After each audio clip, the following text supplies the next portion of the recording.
Good morning. Welcome to the BA workshop again, powered by Quality Thought Solutions. So, as I said, today we will be focused on today's topics is going to contain two things. One is apart from the activities which we spoke about yesterday, there is something called enterprise analysis also. We will talk about that. That is also a role which is performed by a BA. We'll cover enterprise analysis today and then we will move into agile. That is, we'll talk about the agile methodology in a little in depth. Having said that, let's move on. So we discussed a lot of things yesterday, right? Various things like what are the requirement gathering techniques and everything. So now today we are going to talk about something which is known as enterprise analysis, which is also what activity which is performed by a business analyst. Enterprise analysis, by the name itself, is certain activities which you perform at a high level. When I say at a high level, let us say apart from you working on IT solutions, apart from you working on requirement gathering and building solutions for a client, there are multiple other activities which you also do. Sometimes you also align with the sales team to create a business plan or to create a portfolio of your projects and everything. So, as I said, apart from the day-to-day activities which primarily involves you interacting with the clients on requirement gathering and everything, enterprise analysis is also one of a key role which a BA does. And one of the enterprise analysis techniques which is used is known as SWOT analysis. So let's talk about what SWOT is. SWOT. This stands for strengths, weakness, opportunities, and threats. This is what SWOT analysis means. So SWOT analysis is a enterprise analysis technique which is used by a BA to understand the core competencies of a company or an individual. So this particular technique can be used at a company level as well as it can be used for an individual level. Let's take an example of a project manager, right? So project manager ideally is somebody who's going to basically go ahead and review all the people in his team. Let's say before he gives you a rating or appraisal rating, there is something which they have to come up with, analyzing the individual at end to end. So in that kind of a scenario, they use something called as SWOT analysis. So as the term indicates, strengths, weakness, opportunity and threats. So what the SWOT analysis does is it will break down and it will try to identify what the strengths of an, again as I said, we are looking at an organization level or a personal level or an individual level. Strengths of an organization or a personal. The weakness, the opportunities and threats. So let us talk of this SWOT analysis at an organization level. Okay. So now we as a company, let's assume that we as a company at any given point of time also has to understand who are our competition at any given point of time, so that we will be able to build strategies so that we can be better than our competition, and how we can gain more clients and how we can increase our profitability. So from that standpoint, what we do is, in the case of SWOT analysis, first we try to identify these four categories of our organization itself. So when it comes to strength, we try to identify what are the strong core competencies of our organization. In some cases, it could be our resources, it could be the kind of resources we are hiring, it could be our management, okay, it could be the kind of cash inflow we have in our organization. All those factors come under the strengths. So when it comes to weakness, right, weakness can again point out to, let us say in that particular industry, we are not particularly strong in one particular technology or in one particular core competency. We have other companies which are stronger than us. So this comes under weaknesses. Okay. This is what weakness means. Again, opportunities. Opportunities are whatever we can upscale our company into. Let us say there is some new technology which is coming into, and we have hired some resources for that particular technology. So that automatically becomes an opportunity. Okay. And finally, the threats could be again external factors. It could be political factors or any factor which is external to the organization, which could cause a risk or harm to the organization, is known as a threat. So this is what SWOT analysis is about. There is no standard procedure or a scientific method to conduct this SWOT analysis, but in general, what we do is, again, these enterprise analysis and techniques are actually performed by BAs who are experienced BAs. Again, seasoned BAs are the ones who are involved in such kind of things, where they go ahead, they deep dive into the organization. It could be from a process standpoint, and they will try to basically understand the organization and come up with the SWOT analysis of that particular organization. Again, as I said, this can be done at a personal level also. So this technique, a lot of individual people also can use this technique. Let us say a project manager will use this technique at an individual level to understand the strength, weakness, opportunity, and threats of individual people who are working in his team before he goes ahead and does a review. So that is what SWOT analysis means. So this is one of the techniques which are actually used by a BA. The next thing is impact analysis. Now coming to impact analysis, this again is a technique which can be used even at the project level. So as I said, right, yesterday we were talking about a waterfall methodology where you are going to go ahead and collect a requirement and do everything.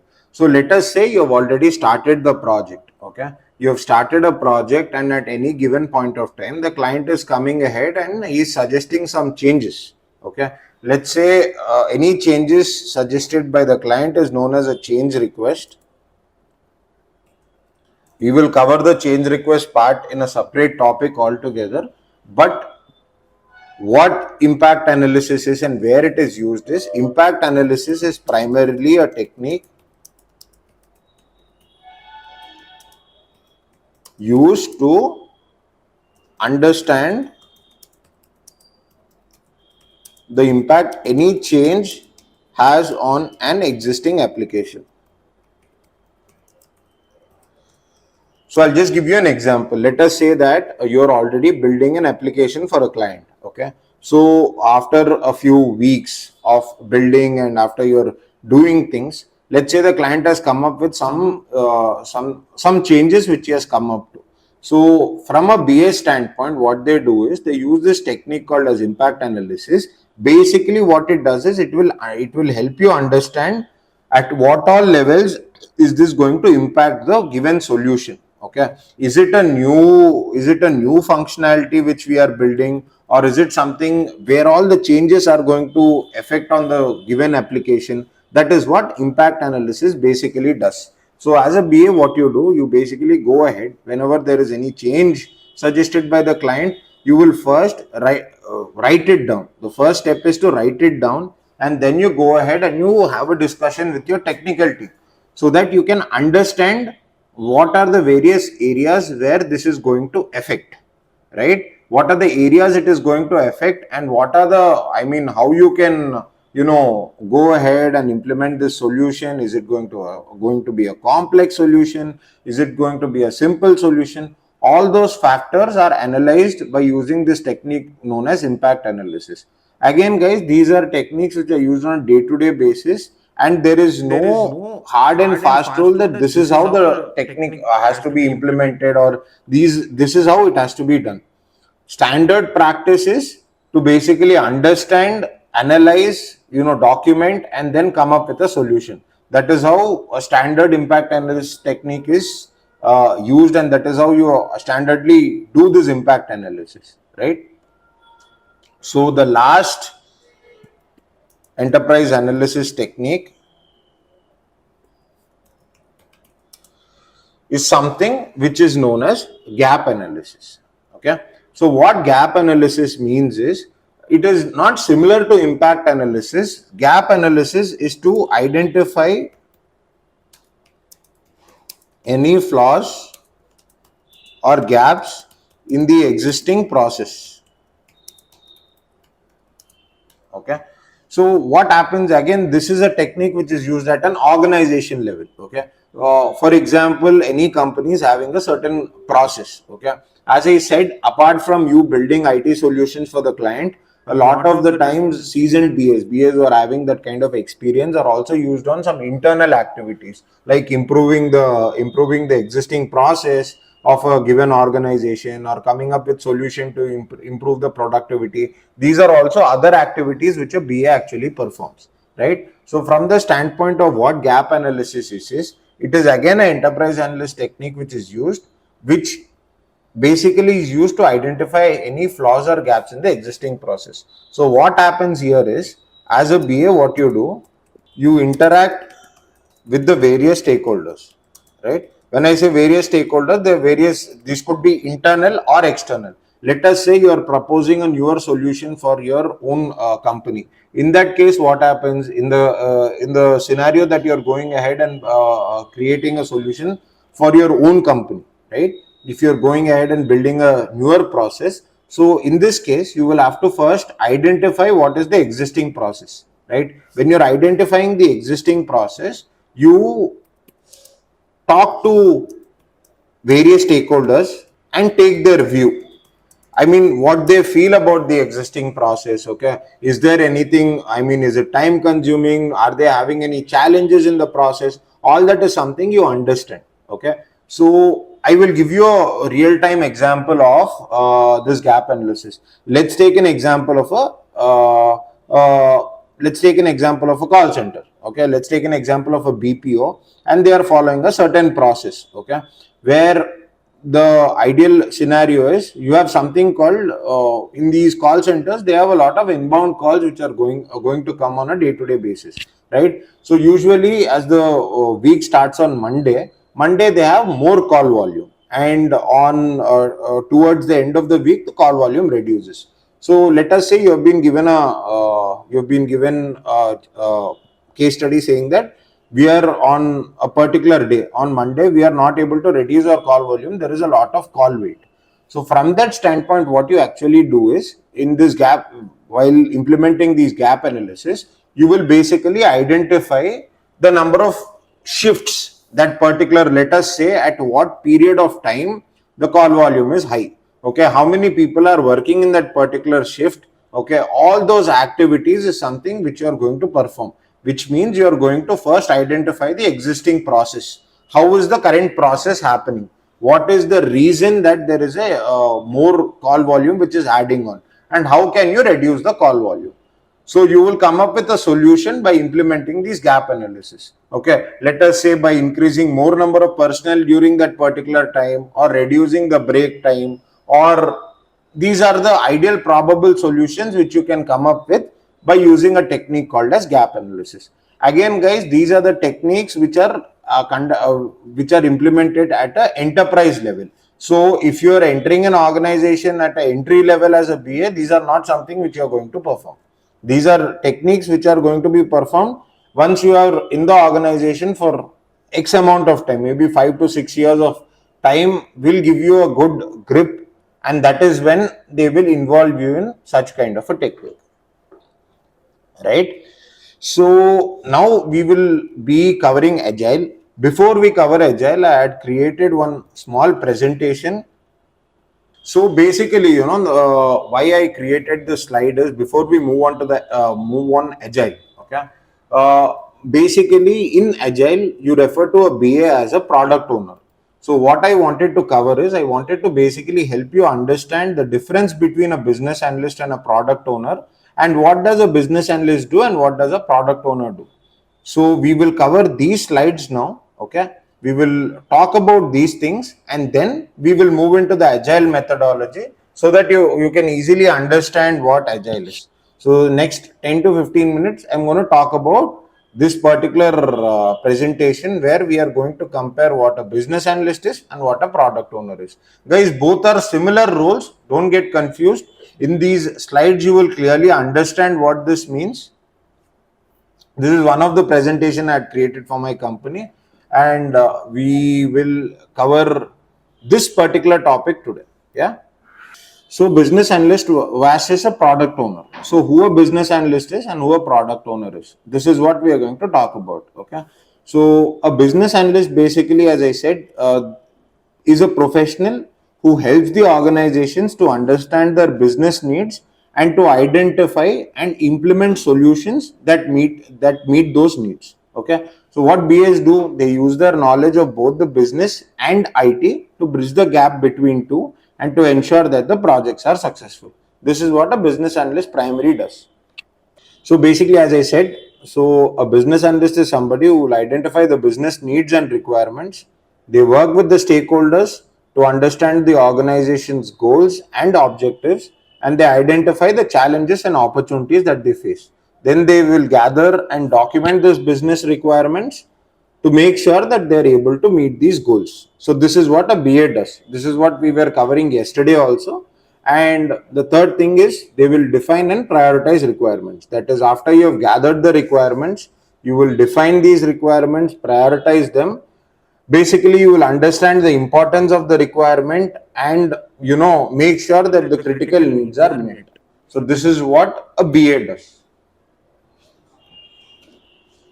Coming to the next screen. Okay, now we'll talk about a product owner, right? So we spoke about what business analyst is. Now who's a product owner? A product owner is one of the roles in the Scrum framework. In the agile methodology, we have a framework which is known as Scrum, which is what we'll be covering in our next few minutes. So product owner is one of those roles. Okay, so that is what again a BA in agile is referred to a product owner, but let us look at what specifically does a product owner do. Okay, we spoke about what a business analyst does, but what does a product owner do? What is the difference? That is what we are talking about.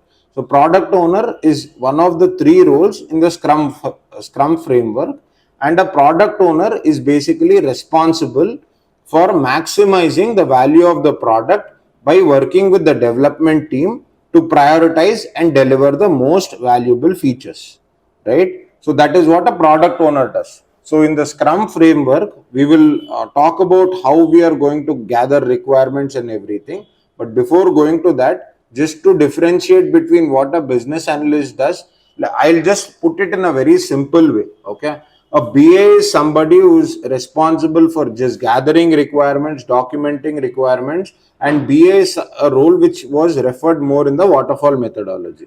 Okay, but when we move in agile and in particularly Scrum, we refer to them as product owner. Okay, and product owner's role is more wide, and it has more activities which they do. So not every BA, again, if you're joining an organization, it doesn't mean that you will be made a product owner. You will have somebody as a product owner and you can be working under him in the real time. Okay, so product owner is basically responsible for maximizing the value of the product by working with the development team to prioritize and deliver the most valuable features. What are the key responsibilities of the PO is defining the product vision and the backlog.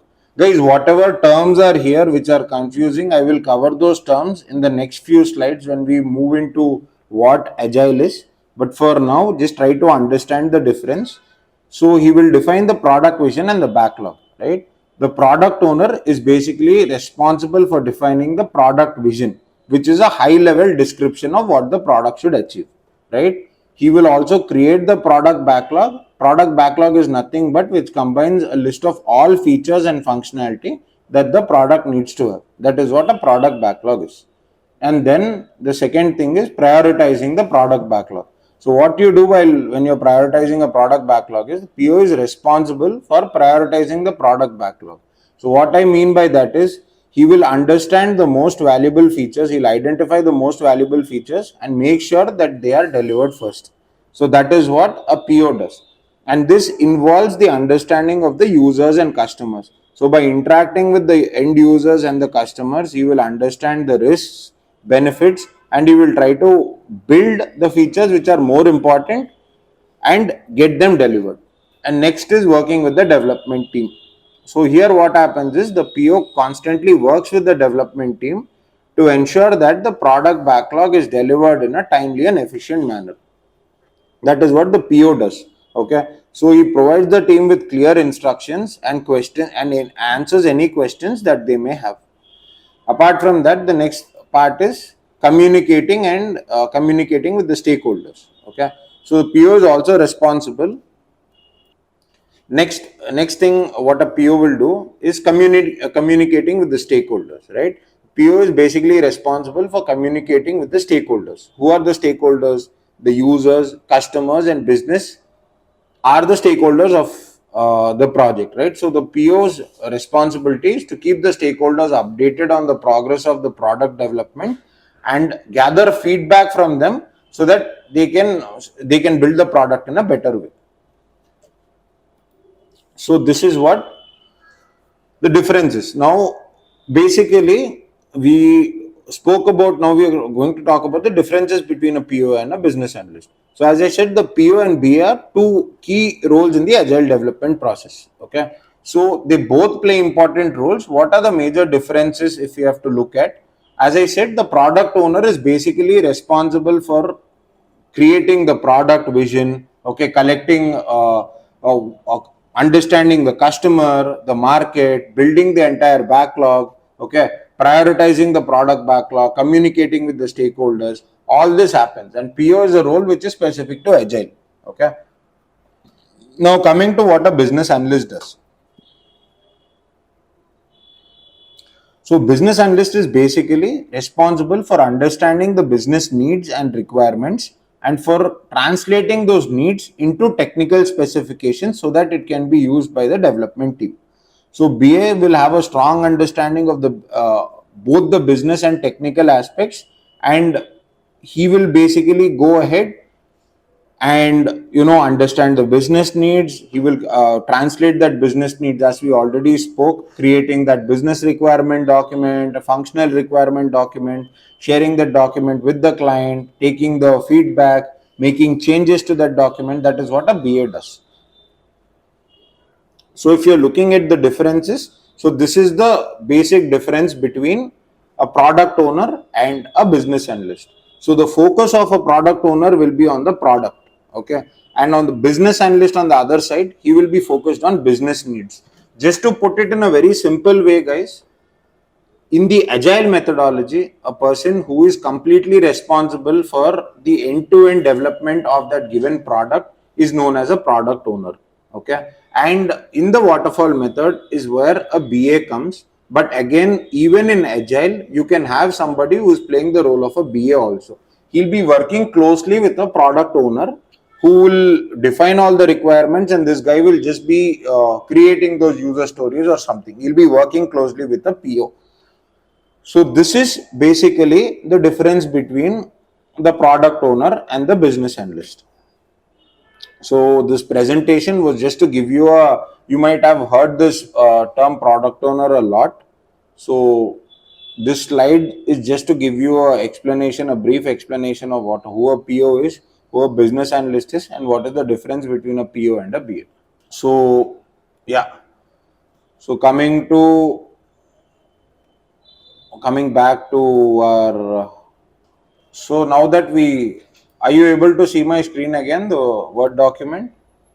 Okay, thank you. So now we are going to talk about Agile. Okay, what is Agile? So basically, Agile is a iterative method of software development where priority is given to the software solution over the process. So in Agile, the team composition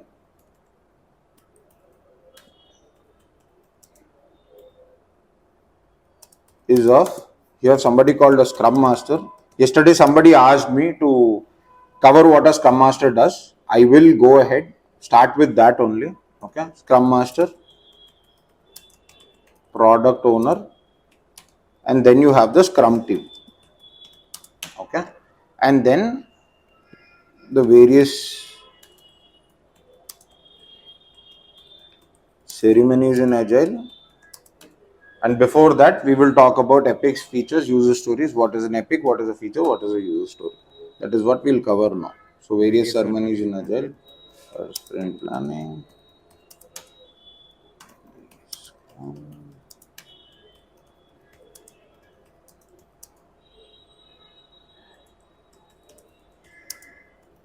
Guys, as I was telling you, tomorrow I will be having access to a Jira board. So all these things, the agile entire thing, we will create some epics, features, user stories, and I'll showcase how it is done in a Jira board. So that is what we will cover tomorrow. So now that this is the composition of an agile team. So first role is of a scrum master. So who is a scrum master? Scrum master is somebody who is a facilitator of scrum. So he is basically responsible to conduct this scrum. The scrum model, in agile, scrum is a framework. So he's basically responsible to make sure that all these ceremonies are conducted. He connects with the client. His job is more like a project manager. So what he does, he'll have to make a list of the number of hours from a very high level. If I have to explain, he is responsible for this from a process standpoint. That is, he is the person who has to make sure how many resources are available in that particular sprint. Okay, how many hours we have in that particular sprint, how many hours are being burnt, how much have been delivered, how much of work has been delivered. If there is any escalation, he is the guy who is going to handle all the escalation. So from a very high level standpoint, he is a facilitator of this entire scrum. That is what he does. He usually, these people are people with high level of experience. Most of these people come from either a development or a test background. Okay, freshers cannot become scrum masters again. It is people who are experienced are the ones who move into scrum master. So just if some people are interested about the scrum master role or something, you need to have experience in IT in order for you to move into a scrum master role. Freshers cannot move into a scrum master because it involves you to understand the entire process. You are somebody who also has to be technically very strong. You need to understand code, you need to understand the deployment process. All these things are somebody the scrum master takes care of. That is, once a software has been developed, it is ideally going to be deployed. So this person is actually responsible for all the activities which are going to be performed, and it is a technical role and it is not a functional role. So scrum masters are people who are technically qualified, seasoned developers who have spent a lot of time. Most of the time, it is ideally people who have spent a lot of time in testing. In QA, they are the ones who actually go ahead and become scrum masters. So just to clear the myth, for this role, you cannot move as a fresher. So if you find this role very interesting, you need to spend time in the industry before you move into a scrum master role. So I hope I answered the question of who a scrum master is, because yesterday a lot of people asked that question about scrum master. Now moving to a product owner. In the previous slide, as I told you what a product owner does, he is responsible for gathering requirements and writing it down and capturing it in the form of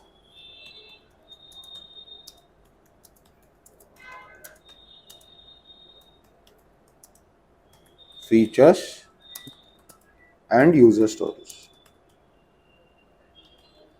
And then you have the scrum team, which is composed of your developers, your QA, and your architect. So this is ideally what a scrum team conducts. Now moving to epics, features, user stories, and I'll give you an example also of what these things are.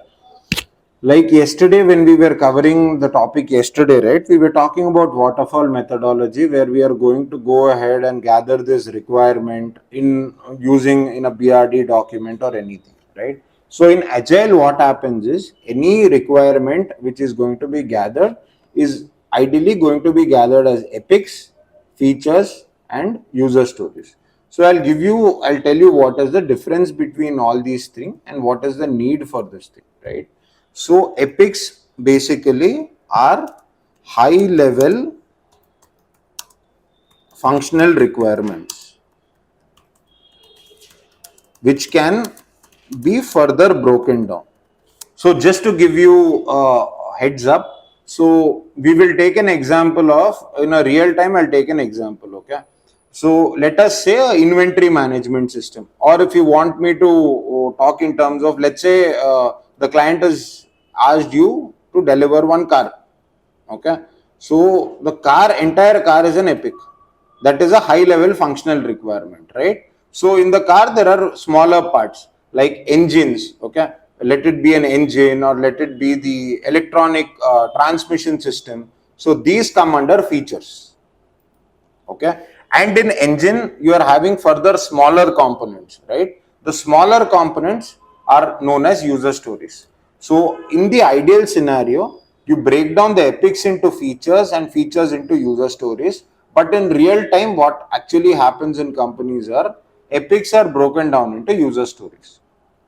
So basically, as I said, epics are high level functional requirements. Okay, features are something which are again going to be derived out of epics. So how do you differentiate between the epic, features and user stories? Is very simple. Is based on the complexity. So at any given point of time, when you're having a requirement, the first question what you're going to ask is, how long is this going to take? Second, can you break this down into smaller things? If the answer is yes, and in that case, if it is going to take, let's say, the requirement is something which will take you 3 or 4 months, then you clearly define that as a epic because it is a high level functional requirement, right? Then the second question is, can you break it down? If the answer is yes, if you are able to break it down, then automatically it becomes an epic. And every epic, guys, in the real time in agile, every epic will have a user story, right? So this is a parent child relationship. Epic is a parent and all the user stories are the child of that particular epic. So there cannot be any user story which does not have an epic map to it. That mapping and all those things, I will actually showcase those things to you in the agile board when we come up with it. But for now, this is what the epic features and user stories are. So I'll give you an example of format of a user story, how a user story is written. Okay, this is the format of a user story. As a user, I want, so that I can achieve the goal. So this is the standard format. I'll just give you an example of a user story here. Okay, as a user, I want a login button so that I can log into an application.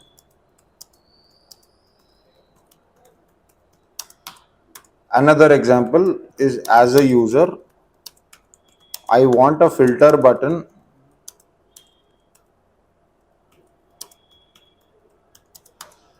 so that I can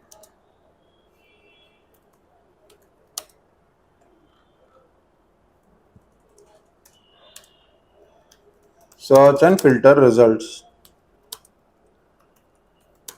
Like, this is how a basic user story is ideally written. So apart from the user story, you have something which is known as an acceptance criteria.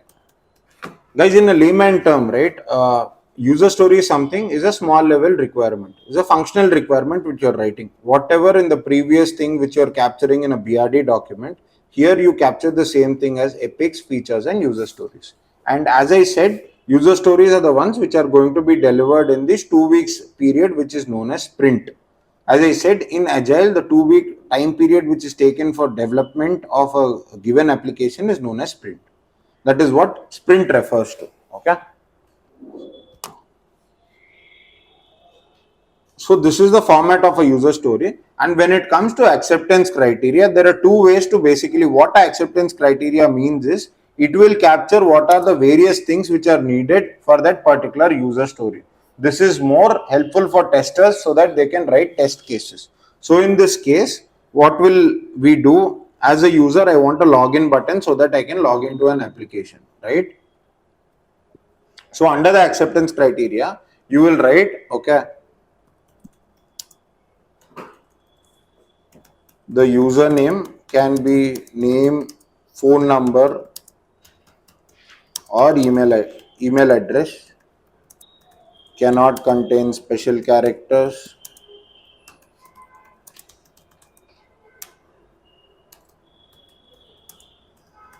Username should be minimum 6 characters long,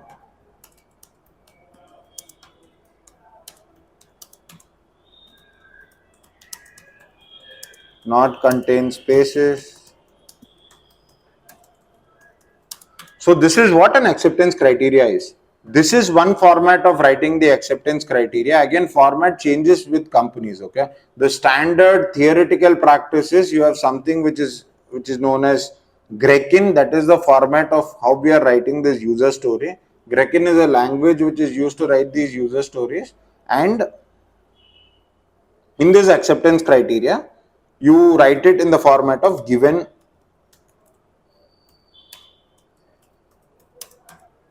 when, then. This is another format, but in reality, in my company, the acceptance criteria, we capture the acceptance criteria in this format, right?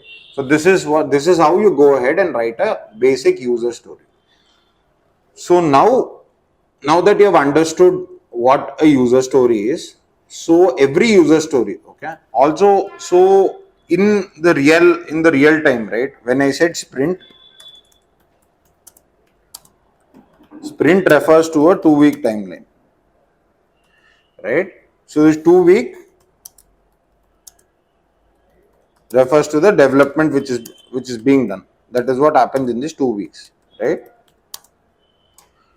So every user story, right? We spoke about user story. Every user story needs story points.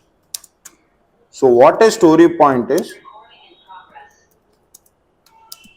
Story point, this refers to the time taken for any user story to be completed. When I say completed, it includes the time taken for development and testing. So we usually use Fibonacci series or t-shirt sizing to give the story points. So basically what happens is, the story points, ideally you will either give it in terms of 1, 3, 5, 7 and so on, or small, medium, large and extra large. This is how you basically measure a story. Why do you need to measure a user story is, let us say in any given sprint, right, the product owner is going to go ahead and uh, pick up some number, x number of stories, right? From the development and test point, you will have to be sure how many stories are going to be delivered. So in the real time scenario, right, 2 weeks refers to 10 days. So let's say we are having 4 resources. Okay. So we have 4 resources, 2 developers and 2 testers.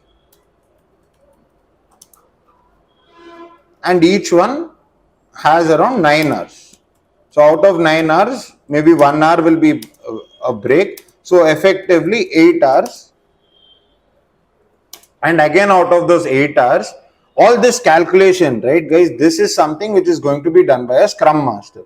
Okay, how many hours go into meetings and everything, that is what he is going to calculate, and he will come up with how many hours you ideally have in that particular 2 weeks. Technically 10 days, if we are not having any holidays in those particular 10 days, let us say in that ideal all 10 days are working days. So ideally you are going to have, if you are going to calculate 8 hours of work every day, you are going to have 80 hours in that given sprint. If I am going to calculate 10 days, right? So 80 hours is per resource is what I am going to have. Correct? Because we have 4 resources, each resource has 80 hours. So 80 hours per resource, which comes up to, if you are having 4 resources, 320 man hours is what you have. So this is the bandwidth of that particular sprint. Guys, all this calculation, whatever I'm talking about, this is something which is going to be done by the Scrum Master. A Scrum Master is a person who is responsible for doing all these calculations, and he is the one who is going to come up with all these calculations and hours and all that. It is completely the responsibility of the Scrum Master. Okay. So, as I said, by putting the story points, right, we'll in the real time also, all these story points also, the Scrum Master is somebody who's going to measure it in terms of hours of work only. So 1, 3, 5, 7 in the real time I'm talking about. So one story point in reality refers to any story which can be completed between 2 to 4 hours. 3 story points usually is given for 8 hours of work, right? Anything beyond 8 hours of work, we give 5, and if it is going to take more than 2 days of work, in that case, we give it 7. Again, it is subject to companies, guys. So the story point is something which is more of a relative way to measure the amount of work, and this story point, right, is ideally every company has a way to measure the particular work. So, however, they are going to go ahead and follow that method will ideally be implemented. So, based on the project and everything. So, this is a basic example of how you are going to map a story with a story point. And now coming to the various ceremonies. Okay. Yes. I mean, we use these story points basically to, yes, it is correct. Story points are basically used to estimate the time which is going to be taken for that story to be completed. So tomorrow, as I said, once we create this in a Jira board, in the real time when you're going to look at all these things in a Jira board, you will understand more better in terms of what these things are. Okay, because tomorrow we will have everything on a Jira board. So now that we covered how to write a user story, and we also looked at how we are going to give story points for that given particular user story. Now we will talk about something which is known as a product backlog. I had mentioned this term called product backlog. Product backlog in the real time, okay, contains all the epics, features, and user stories. So basically, this is where all your epics, features, and user stories are created and kept. And from here, you pick the user stories for any given particular sprint. Okay, this is what is known as a product backlog. And you have another thing which a BA does on a regular basis, which is known as backlog grooming. So as I said, guys, agile is a iterative method of software development, right? So requirement is not going to come at once. So at any given point of time, you can connect with the client, and the client can come up with a newer requirement. Okay, it could be an epic or it could be a user story. So you have regularly something which is known as backlog grooming sessions, which happens regularly, where you connect with the client and scope any future requirements. So what I mean by this is, let us say you have created you have just put a headers of epics or user stories. You don't have full information about that. So during these grooming sessions, what you do, you connect with the stakeholders, and you basically understand what that particular story is, and you basically complete that user story. So backlog grooming session involves the BA to go on a call with the client to go ahead and to complete any uncompleted requirements. So any uncompleted requirements which are there in the backlog, you will go ahead, discuss that, and you will complete that requirement so that it can be taken in the future sprint. That is what backlog grooming is all about, right? And then you have two particular, these are also interview questions, guys. So you have something which is known as definition of ready and definition of done. Okay. So what is definition of ready and what is definition of done? Any user story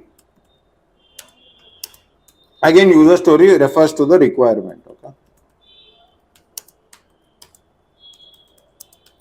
which is well grown and which can be picked up for development in a sprint is called definition of ready. And what do you mean by definition of done? Definition of done is any user story which is completed. That is, development and testing is done and is ready to be deployed, comes under the definition of done. So this is what definition of ready and definition of done is. And guys, this is a sure shot interview question. Whenever you are showcasing agile in your resume, this question will surely come. What is the definition of ready and what is the definition of done? So having said that, now let us look at, we have another 10 minutes to go. So we have covered most of the topics, but as I said, guys, today we are having this session for a shorter period because I have another meeting coming up, so I had to wrap it up. Tomorrow we'll have the entire 2 hours. We'll try to cover maximum tomorrow. So coming to the sprint planning, okay. So this is the first. This basically happens on the first day of the sprint, right? So what happens is on this day, the entire team sits together, the product owner and the scrum master. So the product owner will basically explain the user stories to the team, right? And the team will assign story points and the development starts. Guys, in reality, this first day of the sprint, the entire day goes into sprint planning. Okay. So when I say entire day, the entire 8 hours of that particular day of your sprint, the first entire day is dedicated towards sprint planning, where the entire team ideally sits together, or on online also they have a meeting where the product owner will be explaining the story. Okay. In real time, story itself will take a lot of time for you to explain, because when the product owner is explaining, a lot of developers will have their own questions, testers will have their questions. So PO has to be patient enough to explain the entire requirement. And after explaining the requirement, the main challenges comes in assigning the story points. That is where the entire debate happens in the real time. Okay. Because from a PO standpoint, he will have a number that this is going to take X amount of time, right? And the developers will give their own time based on the buffer. So everybody have to agree on a time frame and then move on. So that is why the first day, the entire day of the sprint is actually dedicated towards the sprint planning, because sprint planning is the most important part of the sprint.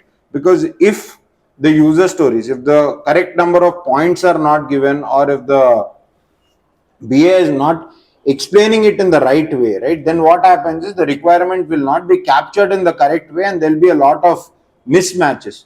To make sure that that is avoided, to make sure that everything goes in a very smooth way, the sprint planning, the entire 8 hours are dedicated for that, and on that first day entire time is taken so that the PO basically can go ahead and explain the entire requirement to the team, and the story points are assigned. This is what happens on day one of the sprint.